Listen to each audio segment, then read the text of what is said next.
Une partie de la classe politique aujourd'hui se révèle telle qu'en elle-même, ce qu'elle arrive parfois à cacher à l'opinion publique, c'est-à-dire des gens qui sont prêts à se couper un membre pour conserver leur place, pour conserver leur mandat, et des gens qui en réalité crèvent de peur de l'élection. Ce qui, quand on fait de la politique, est quand même assez problématique. Voilà. Ils crèvent de peur de retourner devant les électeurs. Et je pense que la dissolution ne réglerait pas le problème et que pour régler le problème et sortir le pays du blocage, il faut qu'il s'en aille.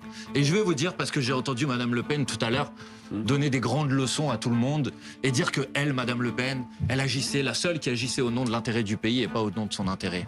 Ce matin, à l'Assemblée nationale, il y avait une motion de destitution. Cette motion de destitution n'a pas pu être votée parce que le Rassemblement national, au bureau de l'Assemblée nationale, s'est abstenu sur ce sujet.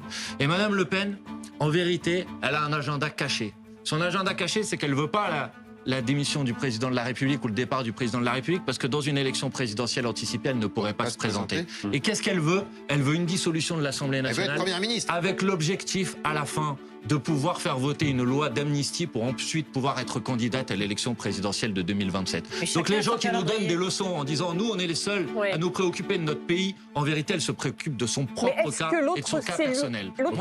Voilà ce que je dis, parce que tout le monde le sait, tout le monde le pense, mais personne ne le dit. Par malheur, au lendemain d'une dissolution de l'Assemblée nationale, le Rassemblement national avait la majorité absolue, il pourrait passer une loi comme celle-ci. Et d'ailleurs, j'ai entendu M. Bardella maintenant s'adresser aux Républicains en leur disant « dans ce cas-là, on pourrait gouverner ensemble ». C'est-à-dire des gens, le Rassemblement national, qui disent qu'ils sont pour l'abrogation de la réforme des retraites, proposent maintenant de faire alliance avec les Républicains qui sont pour la retraite à 66 ou à 67 ans.